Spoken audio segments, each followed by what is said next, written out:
pretty amazing thing. So without further ado, I'd like to welcome Matt Oppenheimer, CEO of Remitly. Come on up. Whoa, no, we gotta do that over. Matt, you have to go back. I gotta go back. This is completely unacceptable. So what you just did was the golf clap. That's just respectful. There's no enthusiasm in a golf clap.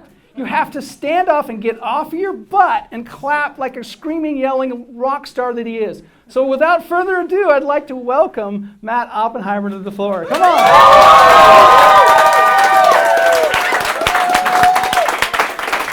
That's what you gotta do.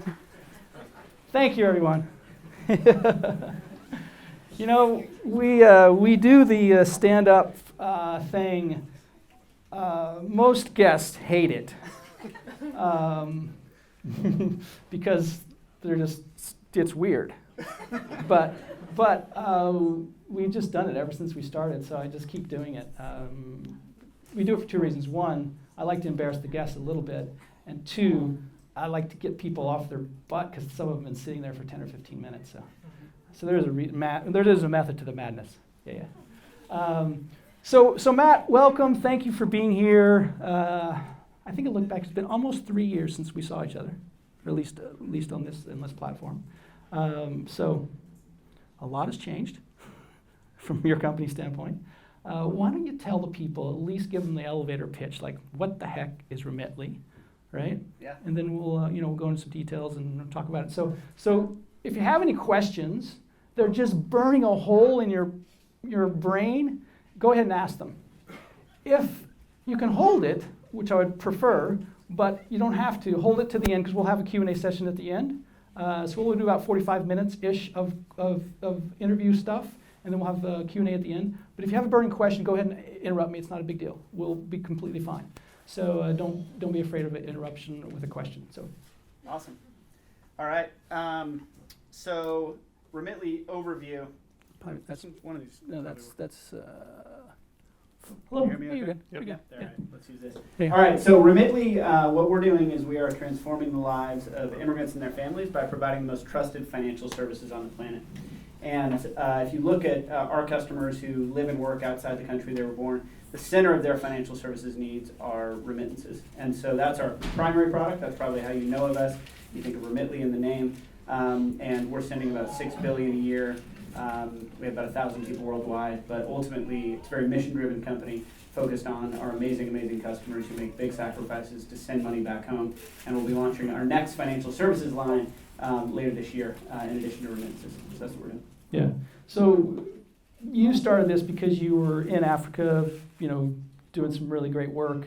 Tell us that story. Tell us that story just so people get context of, because I'm like a fan here. I'm a fan of Matt. So I just think you're a great human, number one, right? So I like people to hear the story of why you're a great human. So that's nice of you. The feeling is beautiful, by the way. He's a great interviewer, so it's really fun to be back. And it's, by the way, totally weird to be I started Remitly 9 years ago, so it's weird to be a company that now is at the scale and size we're at, because it happens incrementally, which we'll talk about. It doesn't happen overnight. I started the company. I was living in Nairobi, Kenya. I've been to close to 100 countries throughout my life. Been very lucky to travel and see a lot of different cultures, different people. But when I was living in Kenya, first off, I had a pain point of sending money internationally. I was working for Barclays. I was running their digital channels in Kenya. I was getting paid in British pounds. I was living in Kenyan shillings. I eventually had to get money back to US dollars. That was painful. It was inconvenient. But what was more painful, more inconvenient, and what I saw through a lot of my travels growing up and throughout my life is for people, I needed to eventually get money back, like I said, USD it was larger transfer, it was less frequent. But what I saw with a lot of my Kenyan friends is their livelihood came from remittances. 70+% of remittances, and we kind of served we're going after the Western Unions, where my problem was going after Swift wire transfers or banks. If you look at our customers, the folks who are getting remittances from someone like a Western Union, 70+% are for basic living expenses. Average transaction size is $250. And I saw how far that money went in people's lives and how it addressed big global issues like inequality and poverty. I did not have near an appreciation to what I do now 9 years later, the sacrifices and the amazing journey that our customers go on when they leave their home country to try to build a better life for themselves and their families back home. And it is such a meaningful business to get to know our customers in a deep way and to be able to serve them, respect them, hold them up when it's a pretty scary time to be an immigrant in a lot of countries we serve now. And so fundamentally, we started from that pain point that I saw, but more importantly, or that I experienced, but more importantly, the pain point that I saw of a lot of my Kenyan friends, and then seeing just our amazing customers that make these big sacrifices to support their families.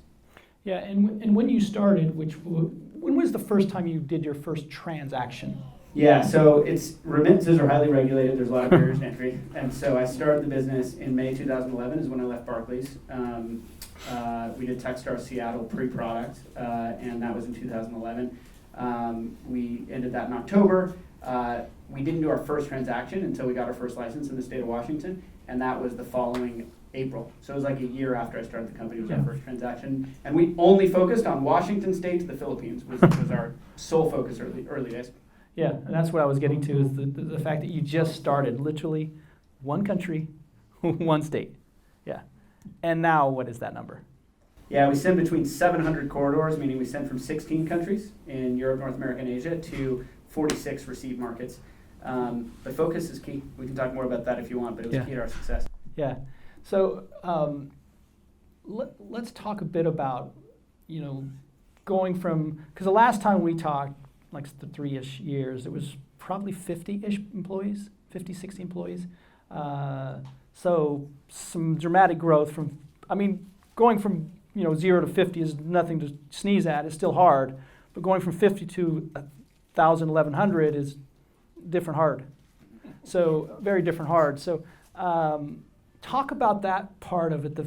The first 50, and then 50 to 1,000, like even 50 to 500. It's pretty dramatic. But so talk to us about the first part. Like, what were the things like you focused on first, and then let's talk about the first things you've. Yeah. So there's some threads, like culture, team has been a thread that matters at every stage of the company. I can talk more about that, but that's been some of the similar threads. I think that and that has to be the foundation. I think that those early days, in terms of what we were doing, it was like very much actually what Mike is very good at in terms of trying to figure out how do we get product market fit in a lean way without running out of capital, basically. You kind of race, right? So you make enough wrong calls, or you try to get the perfect test out there, or you make a bunch of hypotheses that you're not testing fast enough, companies run out of money, and that's how companies die. And so those early days, there's a lot about that. I think my role has evolved from being a direct IC contributor, individual contributor, to kind of direct. So I was doing stuff, then I was directing and saying, hey, this is the right call. Let's launch India. Like, that is the right call. We should do that. And then all the things that went into that decision after the Philippines. Now it's about managing people, and it's about culture and people are throughout the whole thing. But now it's about how are we setting the right objectives and the right expectations, and then holding people accountable. Sounds like they're not missing them, but like rewarding when people crush them, and when they're not meeting those expectations, making sure that they were clear and folks are on the same page about that. So in that first, going from, 5 people, in a garage kind of thing to, when you start to get some structure, 25, 35 people, like what was your strong suit then? What was Matt's strong suit then? What were you good at that stage? 5 to 25, 5 to 45. I think I'm decent at setting a vision and getting the right people around the table to accomplish that vision. I think that's one, and I think 2.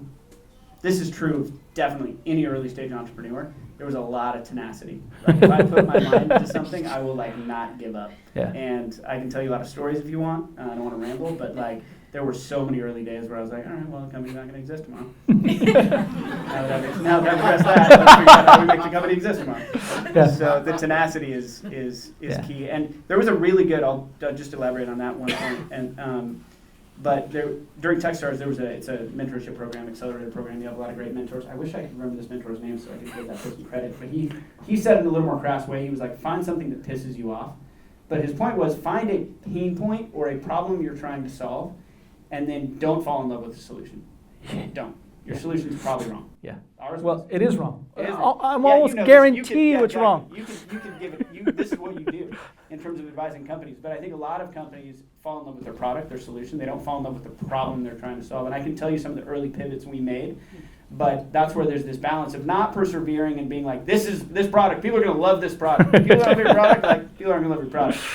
But pivoting around and being very open-minded of like, okay, we got to change. This is what we're seeing from customers. We got to adjust. But having the tenacity to be like, we're going to solve this problem. Like we will solve the problem or die trying. Yeah,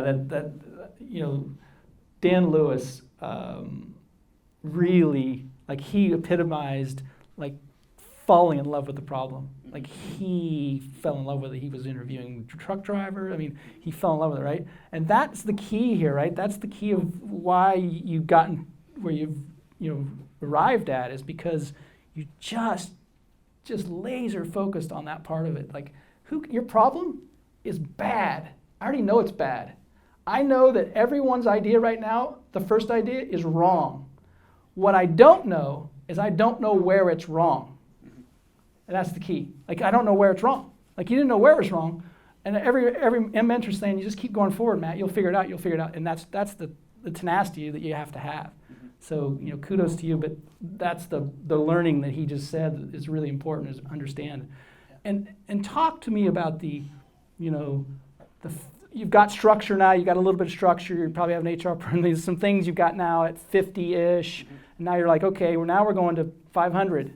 Like, what happens then? Like, what's Matt got to do now? Yeah, I think at that point it was getting some management systems in place. So, like, I don't know if folks that work at companies that have like OKRs, but we're starting to break in the sense of like, you have product teams, you have marketing teams. OKRs are objectives and key results. So they're a way of aligning your product teams, your marketing teams, etc. And I think that we were starting to get a little too rigid functionally. So trying to get systems that are transparent, that have a quarterly review system, that provide collaboration. And we did that by hiring the right people who had done that at other companies. Like, I didn't know how to do that. So Karim, our chief product officer, came in and did that. It was management systems, bringing in the right talent, people who were phenomenal managers, investing in talent development for folks that join a startup and want to grow with that startup, and kind of having a mix of new as well as folks that are being promoted. And then doubling down on culture. We set our cultural values a month after starting the company, and then we refreshed them every year and integrating those globally. At 50, we were probably starting to build out our Philippine office. When we started introducing international offices, making sure people talk about culture. It's not like ping pong tables and snacks. Like we have that. It's like, how do people interact? How do people get things done? And our values have evolved every year, and I think by doing that, people understand them, they use them, they're not just a thing on the wall. And that doesn't mean we're perfect at all our values, by the way. I always say that. It's not like this, hey, let's celebrate, we're awesome at these things. But they give an internal way of saying, hey, listen, you're being really constructively direct, I appreciate that, you're really great into that partner, you're not really being an owner, and I need to sweat the details more. Things like that just roll off the tongue now in Remitly. But getting that foundation set of 50 people, I think if we hadn't, it'd be hard now to instill it. How many of the first 50, so 50 probably had 5-6 leaders in there. How many of the 5 or 6 leaders that are at 50 are still leaders now? It's a good question. I don't have an exact answer. Give me a guess. Leaders of... Yeah, because there's group leaders, right? Probably, yeah. I mean, I'd say it's probably a mix of like half and half. Sure. At the executive level, maybe 4 of 8 have been there for 3+ years.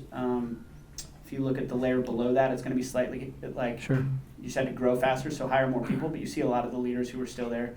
So yeah, it's going to be a mix. Yeah. So I'm hearing that's obviously a strong suit for you, is finding good people, just finding good people that fit, right? And what's some keys for that? Like, teach me how to do that. How to find good people. I mean, for people that are very different than you. Yeah. How many folks are like in the early stage startup, like founder phase? Okay, so some. Okay, more. And yeah, I mean, I think that especially in those early days, finding people who are very different than you skill set wise, very different than you, and having a deeper appreciation for the other skill set than you possibly can imagine. I see a lot of co-founders that are like business and tech, and they don't appreciate each other's skills near enough, and they take for granted something that they don't know how to do. Like, I am a horrible engineer. I was like the business co-founder, and I have a deep appreciation simply because I don't know how hard that is for my co-founding engineer. And all three founders are still with the company. Co-founding engineer, he was chief product officer, now he's COO. And I think there was just a deep respect, and I tried to find people that didn't have my same skills, but we had values that are the same. So I think that's really important. Different skills, valuing those more than you think you should. That sets the right foundation for a lot of trust and mutual respect. Values, making sure you interact in a level that is the same and in a way that's the same, which is very different. Like Amazon's a very different place than Microsoft when I say values.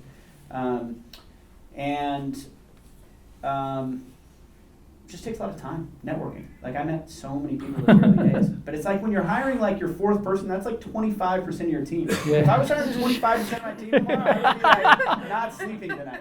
And so taking those decisions very seriously is super important, and it takes time, networking, and it takes time to like really get to know folks. And then if you're slightly larger, from like 10 people on, we had a really rigorous interview process. Like people came into a company of like 10 people, and it was like 5 interviews, everybody taking notes, cultural values that each focused on, skill sets that they focused on, decisions before you came into the room, so you didn't have bias of like I spoke first just because I was the most senior manager. So I think getting interview systems and processes, not if you're like looking for your fourth co-founder, sure, but when you're 10 plus people, is you can't do that too soon. Yeah, yeah, no, it is, because like you say, that having a process to hire is 60-70% of it, right? Yeah. Just follow a process to have, or follow a process you've built.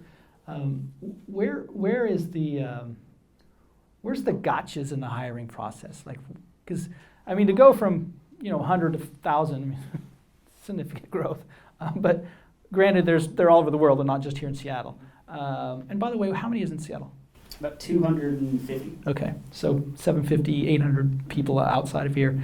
That's a whole different problem. But how do you know that you have found the right person? Like, how, do you give them like a couple strikes? Strike one, strike two? Or do you just say, like, how do you get there? Because hiring a lot of people is hard, but also keeping people, because it's hard to get good people, and once you get them, you've spent a lot of time to get the person in the seat, and you're like, God, I don't really want to get rid of them because I just spent all this time and money on them. Like, how do you do that? Like, yeah, I think the first time you've thought about someone not being the right person in the role, that's probably a sign the person's not the right person in that role. I don't love the phrase, oh, you never fire someone too early, you never let somebody go too early, because there's real selection bias in that, right? Like, by definition, you're going to look back and think that. I think it varies. I think if there's cultural flags early days, I tend to act on that pretty quickly. If somebody's ramping in their job and just doesn't understand, like, the nuances of all the acronyms and details of a remittance business that are very different, like, I'll be more patient with that. And then I think when it comes to hiring, it's about process. Related to process, it's about trying to remove bias. I'm a big fan of at top of funnel things like Textio that like look at your verbiage and say, how is that recruiting the right inclusive individuals to apply for the job, and then trying to have a system that tries to get rid of bias. It's impossible to do that, obviously, being intentional about it. And I think that I like the phrase, while I say we screen for culture, I like the term culture add. And there are cultural values that are going to span across the like traditional diversity, equity, and inclusiveness areas. But I think that being really intentional to bring in a diverse team early days is really important, because it's harder to catch up on that later. And so that I don't know why I went down that tangent, but diversity, equity, and inclusiveness is something I think a lot about, and I'm personally passionate about it. It reflects our customer base, and I think for most fintech companies, we're going to probably start to release some stats around this as a company, but I think for a lot of fintech companies, we're kind of more diverse on various metrics than your average fintech company. Yeah. We have a lot of work to do in that area. Yeah, well, like you say, it's much easier to be diverse when you have 10 people, right? 2 or 3 people, you start to be quite diverse, right? It's very hard when you have 100 and you're 95 white guys, which isn't good. So. Not good. Not good at all. I've seen it. It's bad. It's a bad outcome. Where is the where are you going to go from here? Like you're probably 1% of the market. Honestly, I mean, you're not. It's a massive market. Yep. Not to say that you're not big, but you're probably 1% or maybe even less than that right now. So where is this? Where's it going to go? Are you going to be growing like 100% a year for the next 3 more years, like you've done the last the 3 years? Yeah, I mean, I think your math is right. Like we send $6 billion a year. There's $600 billion in remittances that are sent every year, so we're 1% of the market.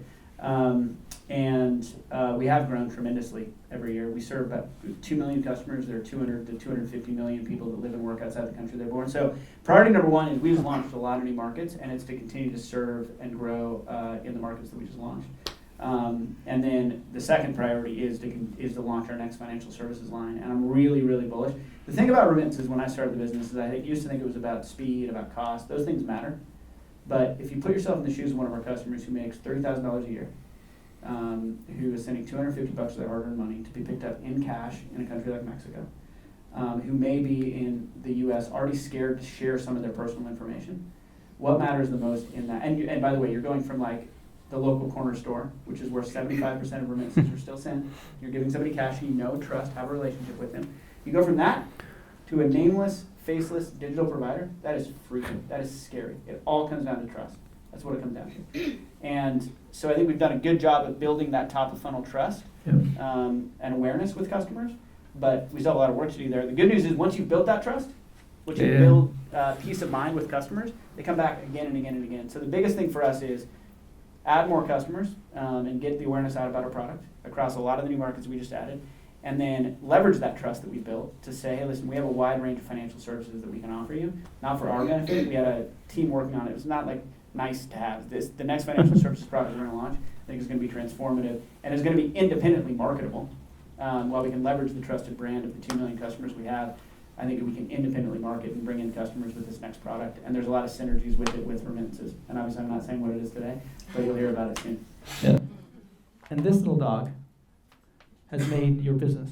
Yeah, totally. Because now people trust this thing. Yeah. But they didn't 5 years ago. Yeah, totally. It's easy to forget that. Like, the iPhone's been around for, it's been in 2007. 12 years. It's been around 12 years. I started the company 9 years ago. First thing our customers did not do when they got an iPhone was like, I'm going to link all my like personal information to it and send money internationally. that was not part of the conversation. Yeah, now there are. And so there's a big opportunity. You look at that 25%, you look at it 5 or 10 years down the road, there's going to be a couple big digital first remittance companies that are created. And it's really us in the US. There's going to be called World Remit in Europe. But everyone else, there's kind of subscale. And I think we're in a really, really exciting place to be able to add a lot of value to customers and continue to grow the market. Yeah. And in the early days, Matt, when you were, Techstars early days, you're still trying to figure out the product, et cetera. Where were the, what was your, what I obviously love, you focus on the problem, right? Not, that's all that matters. Like, where were the hard parts there? Like, where were some hard, where were the bumps, the speed bumps or gullies maybe? Like, where were those at in the early days? Yeah, how much time you got? Give us a couple. Yeah. Give us a couple of good stories that because we all have them, right? Yeah, 2 or 3 stories. One is to the point of trying to solve the problem. I was pissed off initially that there was just no transparency with remittances. So I was like, let's start the Kayak, like the search engine for remittances. Pre-product, I talked to a bunch of companies that failed in that space, and I was like, there's no business model. You build that top of trust, and then you just pass along to somebody else at a high level is why that didn't work. So we pivoted pre-product just by talking to other people that had failed. Second pivot, I came from Kenya where mobile wallets, meaning you could send to a telco-led device that it called M-Pesa, it's huge in Kenya. I thought, hey, start a remittance company, send mobile wallets everywhere. That was the pitch in Techstars. I go to the Philippines right after Techstars. And I was like, nobody uses GCash. That was our first mobile wallet. Now, I give you a sense, out of 100,000 transactions, 20 people send to GCash. So that was good. I remember with my co-founder in the Philippines being like, dude, this isn't. That was one of those moments where I remember vividly sitting in the hotel and I was like, we're screwed.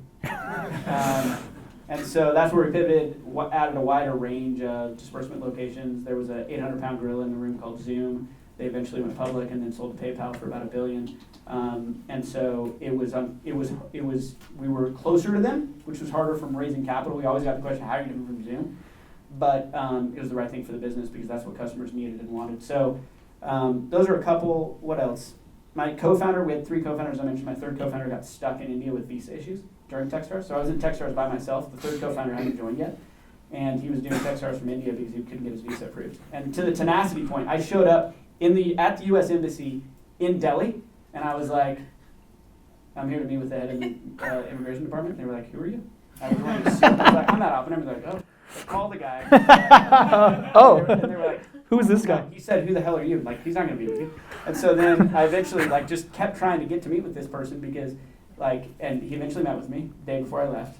And he thought, like, there are a lot of companies that from an H-1B perspective just are like shell companies, right? And are just trying to get H-1Bs via shell companies. And when I met with him, he saw we were not a shell company. I had all this paperwork. And a week later, right after my third co-founder got married, so he had a lot going on in his life. I didn't really know he was going to have a job, but I promised Shavasky Lottie I was going to get him back to the US. Seattle. Yeah. But that was hard. Like Techstars by ourselves was really hard. But I think you stick with people too, and that makes an impact. And 8 years later, like Frim still, or 9 years later, Frim still be with the company. It sets the right tone too. Yeah. I mean, that was obviously a good choice, right? Yeah, for both of you. Where in the this growth stage of going from, say 100 or 500 to 1,000 like that, like where are the gotchas for you, for Matt as a leader? Like a whole different ballgame, man. Leading a team from 0 to 50 is a whole different ballgame from 100 to 1,000. Like where what has Matt learned about Matt, like in that the big move? Yeah, totally. I mean, I think it's self-awareness is key, right, as a leader. Like, I hope each of you have some sense of your strengths and weaknesses. If I look at my weaknesses, I can be consensus-based to a fault. And so, which is weird as an entrepreneur. Most of the time, entrepreneurs, I think, are much more decisive, much more directive. I've surrounded myself with people that are, but I can trust them too much to make decisions and not come in and be clear on the decision-making process and be clear on when I'm coming in and making a call. That's definitely one area. Second is I care a lot about people. And so when you go from 10 people to 1,000 people, like, it is a different job. It is a completely different job. And I think I've been too slow at times when people have I don't like the word scaled because they're just different jobs. But when they haven't transitioned to both of those roles, I've been too slow at times to transition folks or to reorganize the team to get that person in the role where it still existed within the company where they could be very successful. So I think that comes out of caring about folks, but I think those are two, that being too consensus-based and then being fast to move on talent as a company is rapidly changing and understanding what a company will be like in 2 years and understanding the kind of talent that's needed at that stage. So I can help coach and mentor folks as we're kind of getting to that next stage, but do it early because things change fast when we're growing as fast as we are. Yeah. I mean, like 12 months ago, how many people do you have? 12 months ago, we were probably 600-700, something like that. Wow. Yeah, I mean, yeah. I don't know the exact number, but somewhere around there. But still, I mean, 600 to 1,000. That's significant. Yeah. Where's the growth going to go? Is it going to stay? Are you going to go from 220 to 300 in Seattle, and then everything else is kind of outside of Seattle, or where's that growth happening? It's a mix. If you look at our team, a lot of it is customer support and risk investigators in the Philippines and Nicaragua. So we have 2 big offices there. And then we have offices in London, Dublin because of Brexit, Krakow, Poland, and we have an office in Spokane, Washington. And so... Why Spokane? 2 reasons. Nothing wrong with Spokane, guys. Yeah. We wanted another engineering site in Seattle, 1. And 2, there's a guy who joined us 7+ years ago, an intern from Whitworth College, which is in Spokane, and he was from the Tri-Cities. It's the only job he's had since college. He totally fits our values. He knows our company. He was, employee. It was 7-8 years ago. He was employee, if you count his internship, he was like 6 of us. Anyway, Mickey wanted to move back to the east side, and we were like, perfect. We need to open another site. And so I think being opportunistic about things like that's important as well. That's good. Mickey knows our culture, knows how to hire, knows how to build a team. That's cool. Yeah. Sorry to interrupt, but yeah. I was talking about growth, like where it's happening. So in terms of where we'll grow in all those sites. And by the way, there have already been a couple folks, like if you're interested in a role at Remitly, you can chat with me. Or just send me a note at matt@remitly.com. Because we are hiring here. I think that in terms of growth overall, one thing we didn't talk about to the focus point is for 3 or 4 years of the 9 years of the company, we just did remittances from the US to the Philippines. That's it. One thing. Did it really well, though. And it was really, I kind of drew inspiration from Amazon. Amazon's always had an enormously bold vision. Not only did they start in e-commerce, they started as a bookseller. And just like delivering packages being really hard, and Amazon's done a great job doing it really reliably, sending money sounds easy. It's really hard. I won't worry on why. But doing it right and then expanding in a focused way has been key to our success. And so we'll continue to, we just added a lot of these new markets. We can obviously add more new markets, but focusing is key. And it was especially key in those early days. So what you also see is growing in like the markets we're in, and focusing on the larger markets where there are more customers to serve. Yeah. I mean, like I say, you're just scratching the surface in some of these countries, right? What is the, like for Matt to go to the, the next level or whatever you want to call it?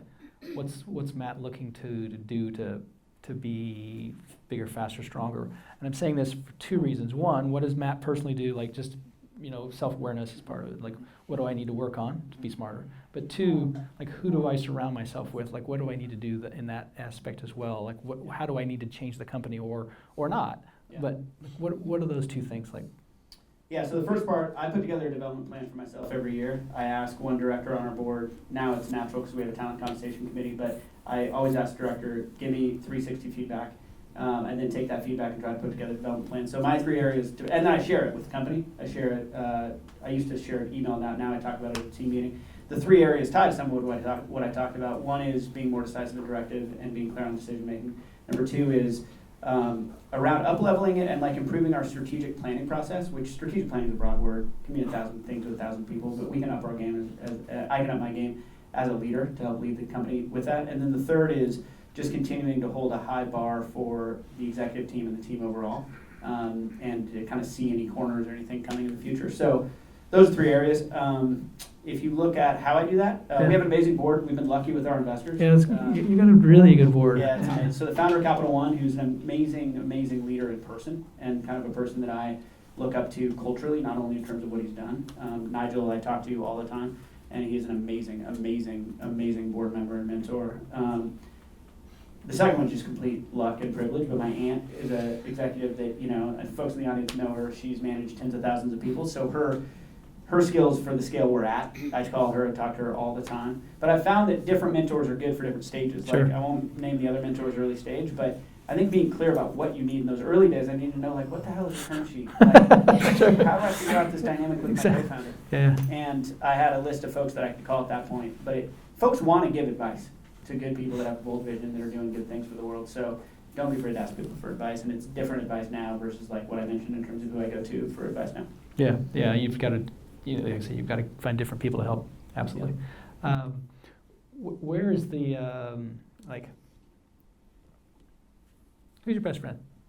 Just first name. Emily, my wife. Okay, so if I ask Emily, how has Matt changed over the last 4 years, 5 years? What would she say? You should ask. She's hanging out with Alice, our daughter. And by the way, my mother and father-in-law are here too. So right here. It's fun. Thanksgiving week. It's awesome. If she asks how it changed, yeah, I would say, I said I've got a little thicker skin than I used to. I've changed in so many ways. I think I still am pretty consensus-based. I'm more kind of directive. I think I'm a little more fearless now. Oh, really? Okay. I still have fear. Everybody has fear. Sure. I think I'm more aware of my fear. And I think in those early days, there was a lot higher fear of failure, where now I'm like, I try to be really aware of that fear. And it's not fear of the company failing anymore, but it's just any fear I try to be more aware of. There's probably some things. If you and I are going to start a company tomorrow, Matt and Mike company, what 2 things would you want to focus on? Like, what would you, now that you've done something here, now what would you say, well, Mike, this is what we should do first?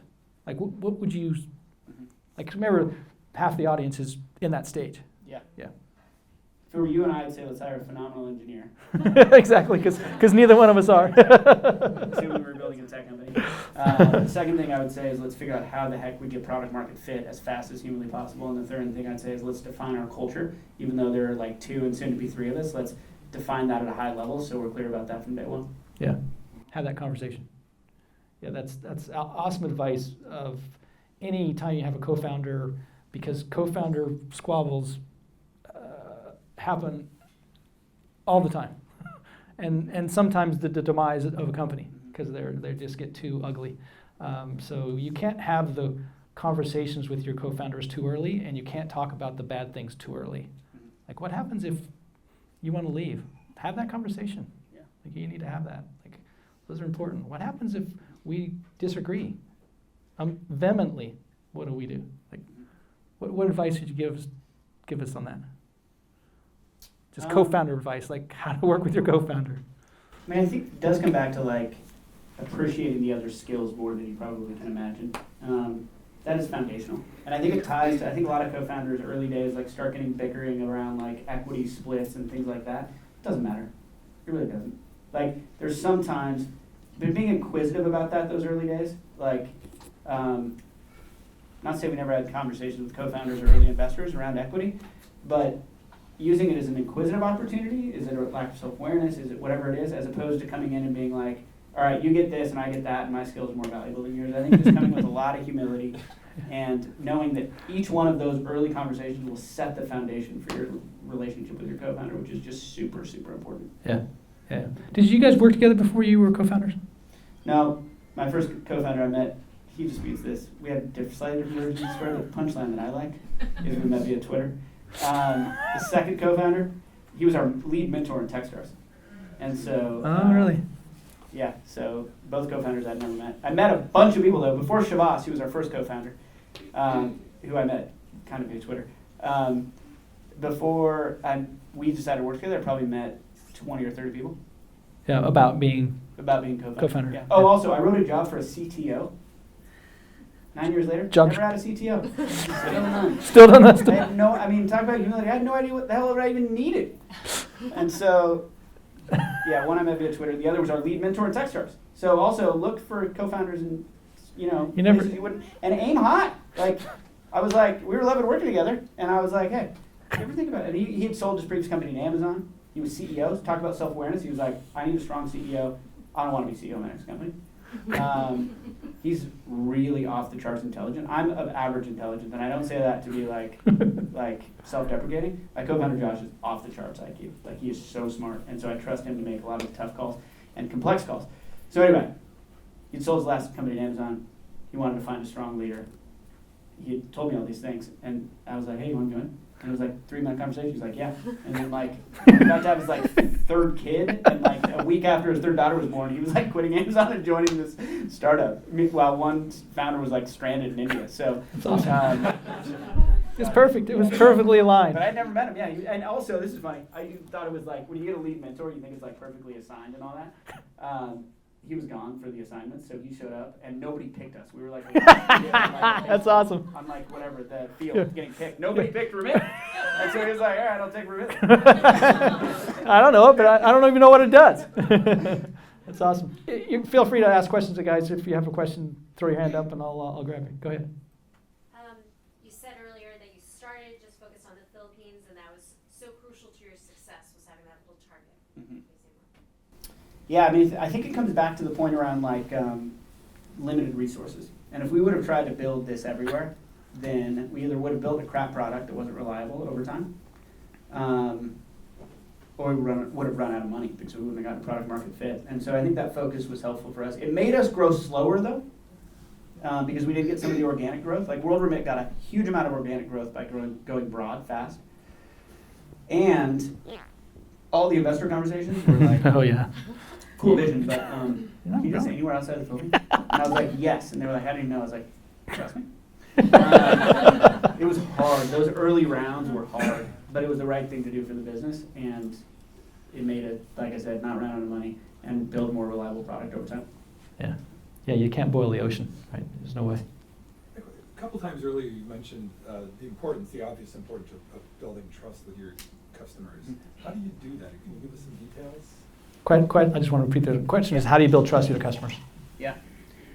I think some of it is delivering great product and word of mouth now, and also by focusing in certain countries. I think that's been helpful within those markets. I think that we also though have taken a little more scientific approach. We use a lot of promotions for new customers only. So if you go to the Remitly site, you'll see if you send a certain amount, you get an FX promotion, or you get an Amazon or Walmart gift card. And I think that we built a lot of product ourselves to be able to tailor the promotion depending on the country, the channel, things like that. And some customers go to that and they're like, how can you give me like $20? Like they're almost lose trust because of that. But if you communicate it in the way that's like, we're investing in the relationship, and it gets over that initial hurdle, and then we know, we're so confident the customers will stay with us, and they do. Promotions have been important for us. But anybody thinking about a fintech company, consumer, it's hard, and you're going to spend a lot of capital getting customers, but then you'll have them for a very long time because the trust hurdle is that hard for somebody else to go build. But you'll have them as long as you deliver on a great product for a very long time. So our model, one of the reasons we've raised close to $300 million in equity, is like we spend money to build trust, and then customers come back again and again and again. And we spend that via promotions, as well as just really measured, intentional marketing across a variety of channels. Quick follow-on to that, you kind of localize those promotions, based on the culture as well as like what you can offer there? Yeah, we do. Okay. Yeah. All the way back. So you mentioned a couple times about achieving product market fit. So I was wondering, like, how do you know, like, when do you know you have hit the product market fit, and what it feels like? And if you were to do another company later on, like, how would you get there faster? Mm-hmm. The question is, how do you know and when do you know when you've got product market fit, right? Yeah, and how to get there faster next time. Yeah. I think how you know you get product market fit is ultimately around usage of the product. Like when we were just sending money to Gcash, we go and like, this was a really good piece of advice too. I listened to Masters of Scale and Brian Chesky when Reid Hoffman was interviewing and said, find channels that don't scale early days. Because we would go and we talk to customers and try to get them to use our product, and they wouldn't. And they were very nice, customers were very nice, but like, why? And that eventually led to us going to the Philippines and seeing that Gcash was not a good option. Anyway, the point is, if you have usage, ultimately, that's the, like, and by usage for us, it doesn't mean just that first transaction, it means repeat transactions are back again and again. And then once you have that, you can start to get a sense of what are, like, unit economics. A lot of folks probably know that, but it's like, what is each customer's behavior? And then you can kind of understand, well, how much can I invest in that customer relationship? And then how much is the lifetime value of that customer? And so that's what I mean by product market fit. Are people using it ultimately? And is it a profitable relationship with that customer? And that can be a business, that can be a consumer. How would I have done it faster? It's all testing velocity. Like if you're in the pre-product market fit stage, come up with a list of hypotheses like tonight. Like go through like what are all the hypotheses? And then what is the, I mean, it's all Eric Ries lead startup stuff, so it's a little cliche, but it's really important because I think most entrepreneurs don't do this. Highlight the hypotheses, outline the hypotheses, find the cheapest way to test it, which is usually not building a product. And then the answer to your question of how we could have done that faster is testing velocity. It all comes down to like how fast are we actually testing and how fast are we learning. Would you agree? Yeah, you've just got to throw as many tests against the wall as you can. I mean, literally as many as you can, as quickly as you can. Yeah, and this is where my co-founder is better than I am in terms of his intellect, and he knew the right tests, and he knew how to increase testing velocity because you only get a certain number of bets as a startup. And so you got to be really intelligent about those bets you're making, but also don't overthink it. Stack rank them, figure out how to do it in a lean way, and like get tests out. Yeah, and don't build a product until you start testing. Yellowish shirt. Oh, neon laser. I was just wondering. Yellow's my favorite color, so it's. Thank you.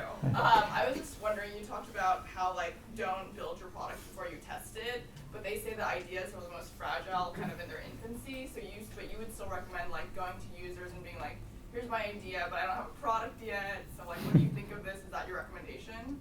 Yeah, great question. I think that it doesn't always mean just going to users and talking to them. Sometimes it does. I find if you can get the value prop in front of customers, so running a landing page test, buying ads on Google with the value prop,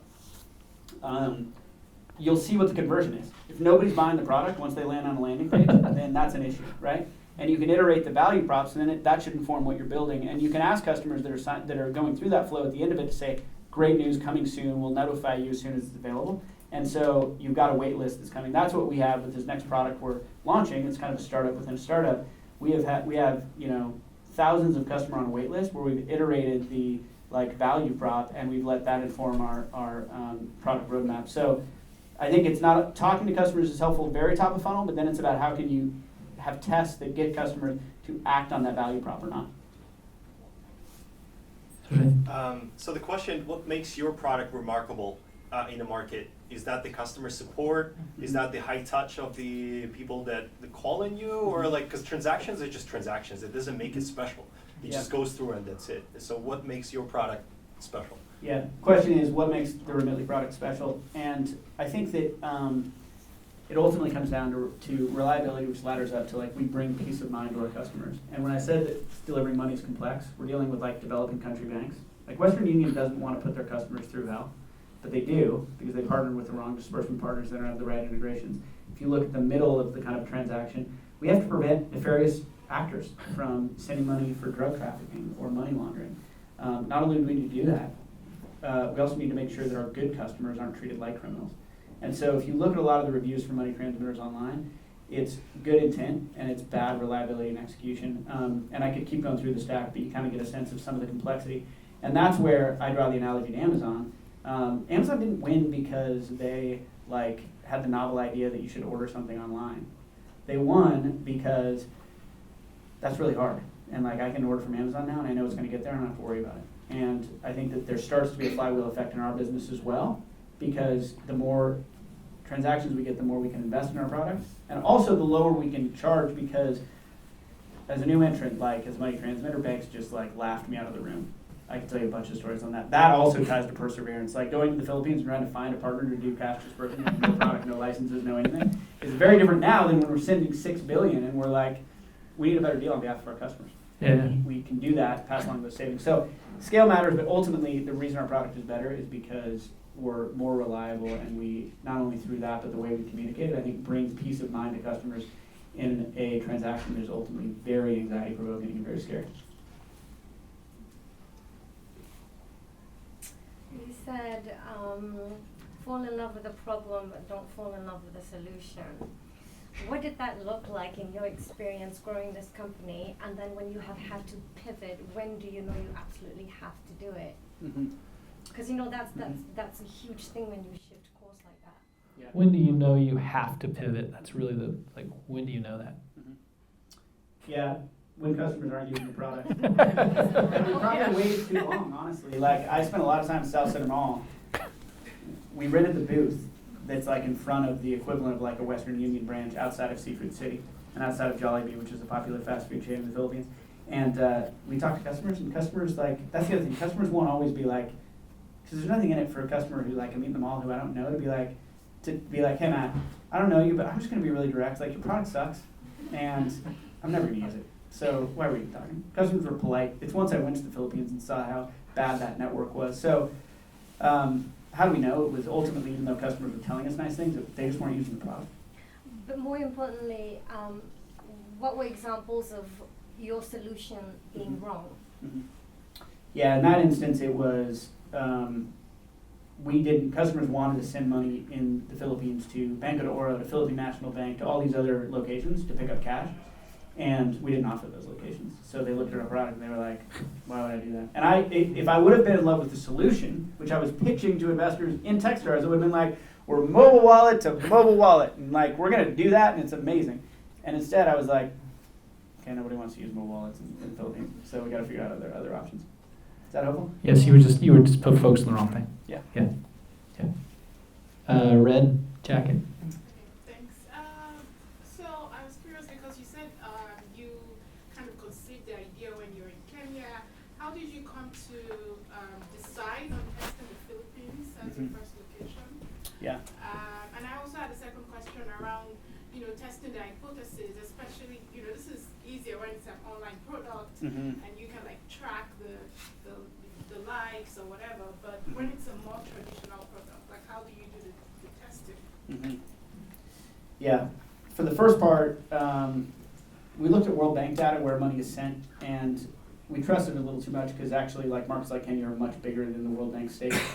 But if you look at what the World Bank stated at the time, $10 billion was sent from the U.S. to the Philippines, $300 million was sent from the U.S. to Kenya.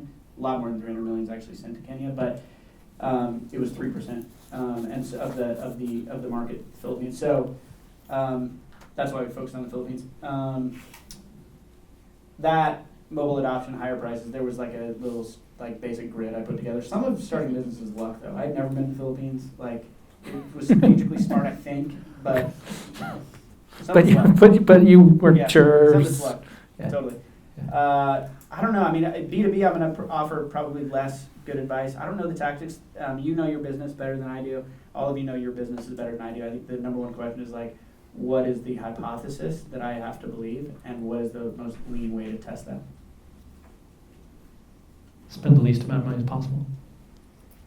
It can be really comforting to hear perspectives that tell you you're right or you're on the right track. And I'm curious what you've done either through systems or culturally to make sure you're not letting yourself succumb to that like confirmation bias. Yeah, totally.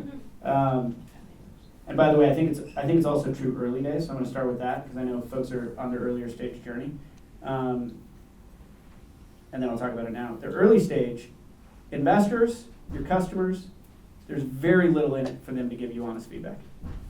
Very little. And so I always had the long game with investors specifically because they do have a lot of pattern matching, and some of them had really crappy bad feedback, and I was like, well, I don't really want to raise from them in the future. And by the way, we got a lot of no's. We got a lot of no's. So for all of those no's, I would ask in a non-defensive way, be like, hey, that's fine. Let's stay in touch. Just give me a sense of like what was the feedback, and I'd really dig and be like, what was that? Like what else? And so the good investors, Yeah, we'll I tell stay in them. touch with, and almost every one of our rounds except one or two was led by an investor that passed on a previous round. And I tried to target the ones that were actually smart. So I think it's hard for an early stage, and remember that because I think that it's hard to get advice and feedback. Now, it's even harder. Like I think that, like I said, it's weird to be up here. Like I still view myself as like a startup entrepreneur, but for a company that's 1,000 people, it's going to be just harder for people to be as frank and direct. Yeah, people lie to you. Yeah, I think calling out and rewarding people that are that, like, hey, this person challenged me, and that's awesome.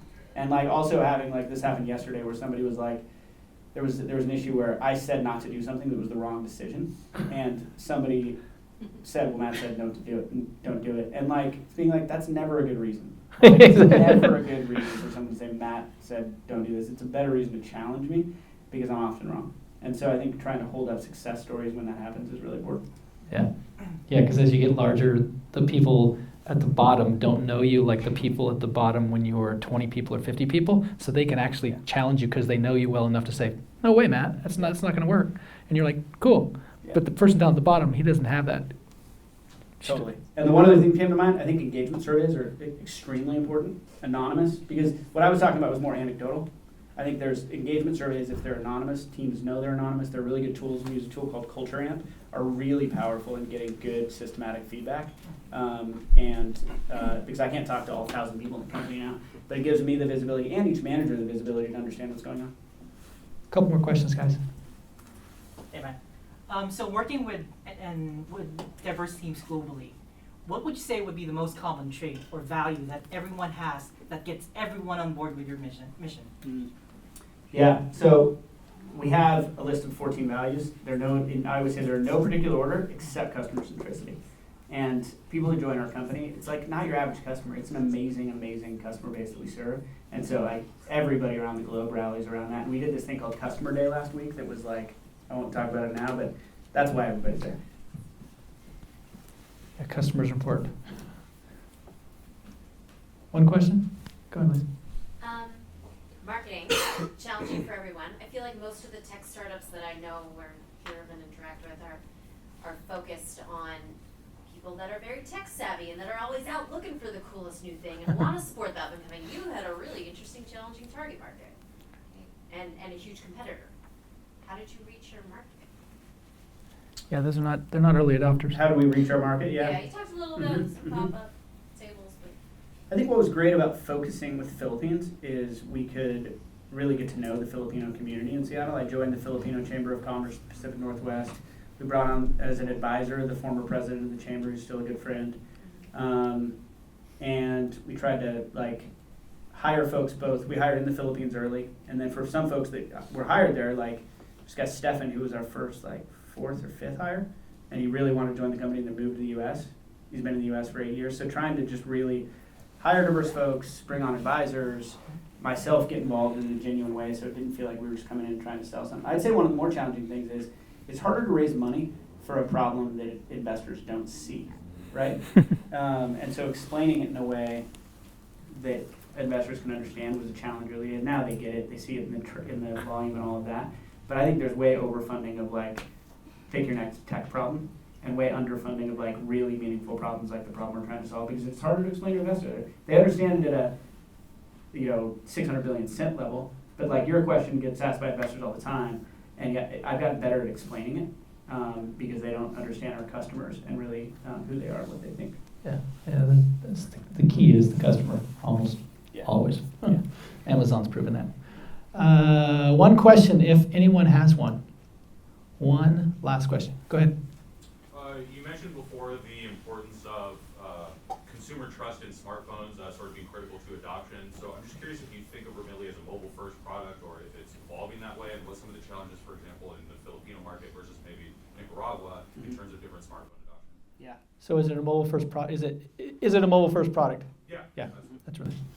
Yeah, I'd say we are mobile first. It's amazing though, even in the last 5 years, how that shifted. It used to be that people wanted to like sign up on desktop and then shift to mobile. Now it's like, why the heck would I open my computer?